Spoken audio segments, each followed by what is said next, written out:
To be honest, I was just thankful there wasn't any locusts.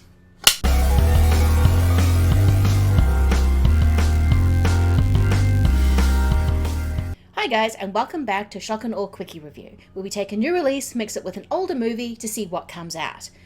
As always, I'm Lindsay, and this time around, we'll be going deep into the jungle, deep into a franchise. We are going for Gareth Evans' Jurassic World Rebirth and Steven Spielberg's Indiana Jones and the Kingdom of the Crystal Skull. So let's get into it.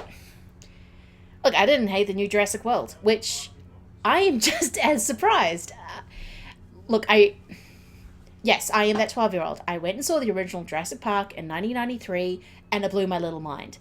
Just as, say, when a 12-year-old went and saw the first Jaws in 1975, or when, say, a 12-year-old saw the first Jurassic World, maybe. I don't know.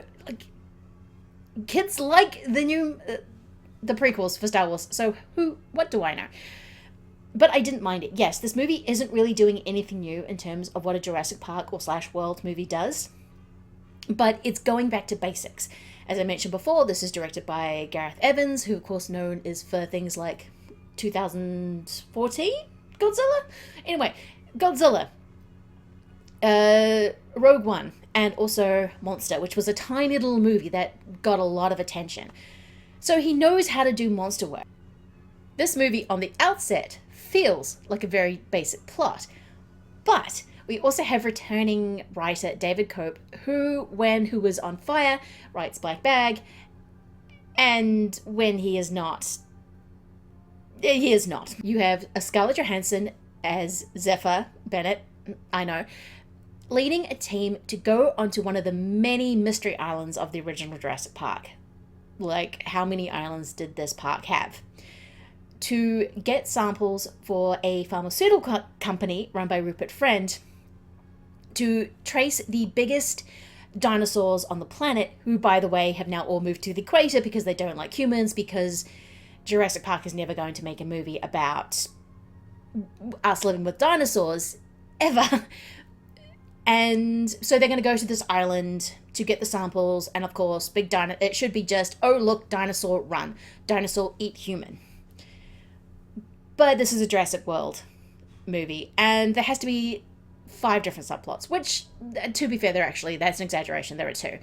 You also have Manuel Garcia Ruflo and his family, who are sailing around the equator for some reason, gets shipwrecked on said island as well.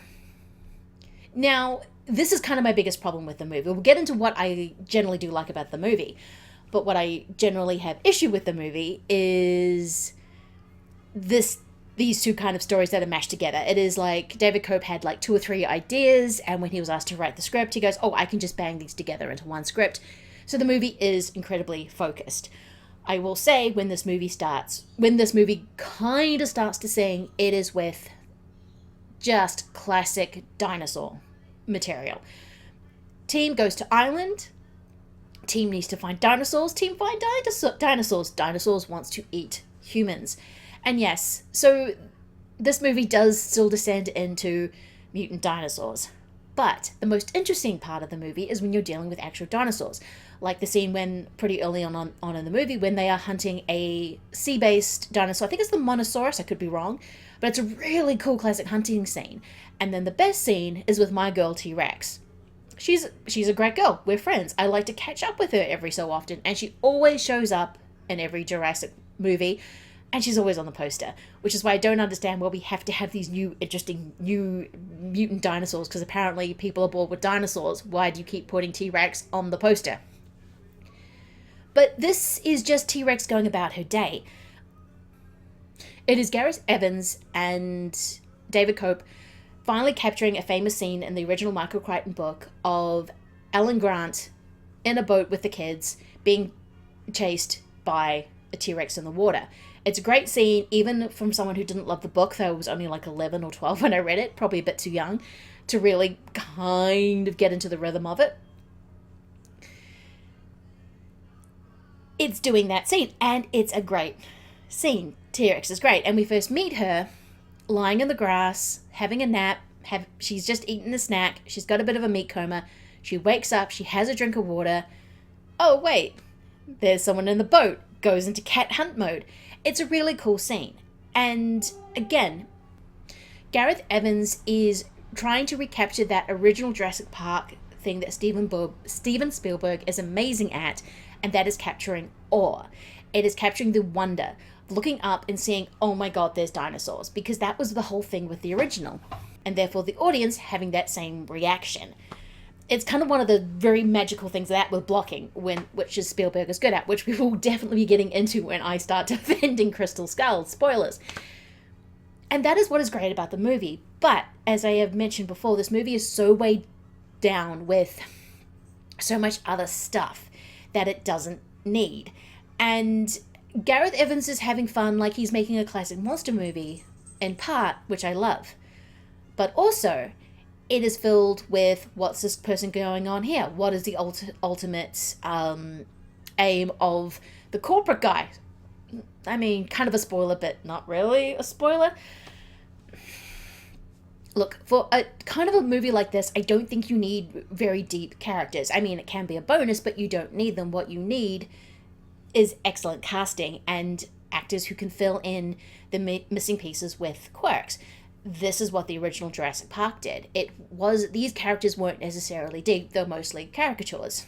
Dr. Ian Malcolm being kind of a leather-wearing rock star, and then you have Jeff Goldblum filling in the gaps. Same with Alan Grant. Same even with something like Dwayne Knight's character or Samuel L. Jackson's character. They are filling the gaps with their kind of quirks that the actors know how to bring to it. And for the most part, well, for three actors, Rupert Friend, Scarlett Johansson, and Mahershala Ali, they are all doing that. Not quite Jonathan Bailey, who is kind of the Alan Grant character of this movie. I'm not quite convinced on Jonathan Bailey. I think when he has a good script, like Fellow Travelers, I think he can be very excellent. But with something where he has to kind of fill in actor quirks, I don't think he's quite there yet. I think you have to be much more of a movie star persona, which those three actors I mentioned before absolutely do have. I will say also the editing can be kind of weird at times. Like there's one character who dies, and I'm not entirely sure exactly on the beat by beat that happens. It's very kind of all of a sudden. Yeah, when this movie wants to be a classic dinosaur movie, it's great. When it wants to put in all these other plots, when it is trying to be something else, it definitely loses focus. And I think that is the biggest problem with Jurassic World Rebirth. There is no focus. It just kind of wanders off in these directions. We'll find a focus, especially when it is with a dinosaur, and then it will suddenly lose focus again. So my ultimate view on this movie is that it's fine. There are moments I enjoyed, there are moments I got bored with. And I could be comparing this to F1, which I saw straight after it, which apparently I am incredibly allergic to F1 movies. I don't want to hear about tires ever again, and would rather go watch a dinosaur cause havoc. And that is it. But now we will be comparing it to another movie that came out in 2008 and fell very flat. And that, or have kind of mixed feelings on, this is a premier director. This is Steven Spielberg. Indiana Jones and the Kingdom of the Crystal Skull. I even remember going back to see it in 2008 and thinking, what the hell is this? And I was right. This is a very silly, almost comic book kind of movie, which, as I have grown older and watched more movies, I actually now appreciate. I mean, yes, this movie starts out with this incredible opening sequence. Old Man Indy, who we would, of course, get even older Man Indy later on in Dial of Destiny. This incredible opening sequence.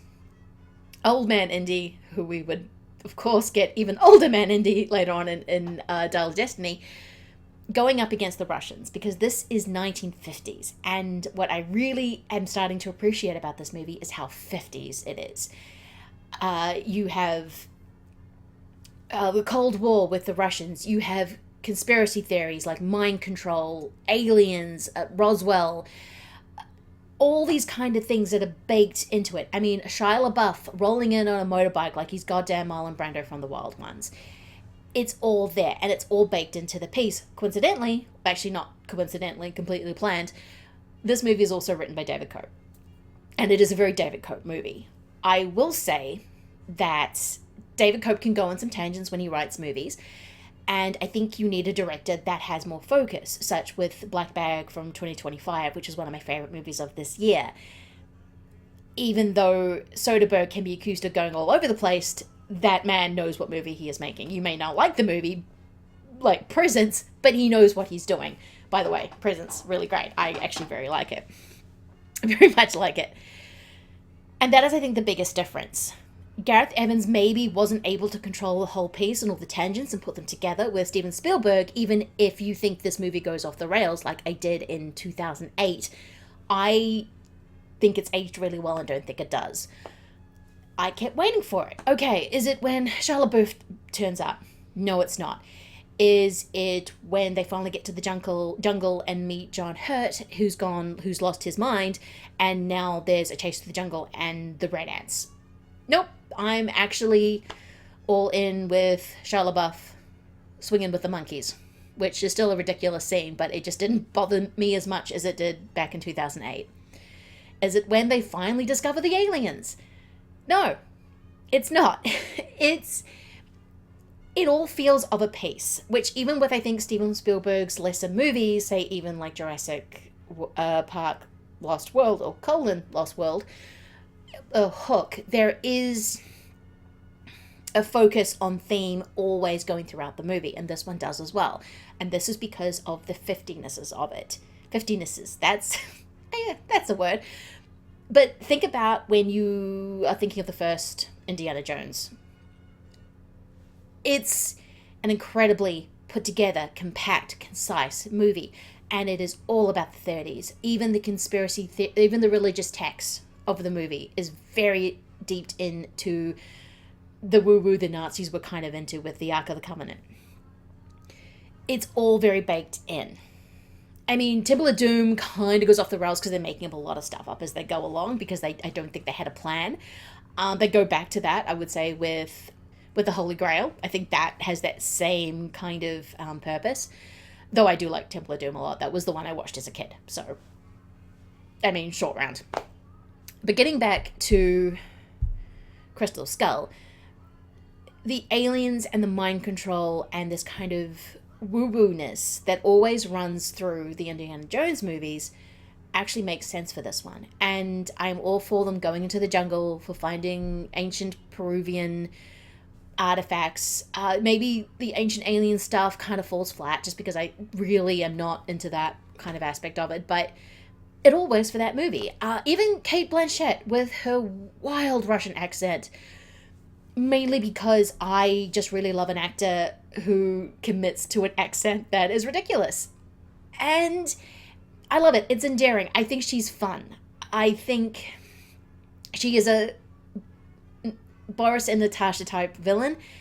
Yeah, I love it. Let's go. It's very much in the pop culture of the time, especially the opening scene, which I kind of forgot to finish on, where you have Indiana Jones hiding in a fridge of a nuclear bomb. Yes, that is an idea from the original Back to the Future. Steven Spielberg had been holding on to that idea for a while, but I think within the context of the movie, in terms of the fact that it's dealing with all these kind of 1950s conspiracy tropes, I think it actually works. And I love him running into that weird village where it's all mannequins and they're about to do a nuclear test.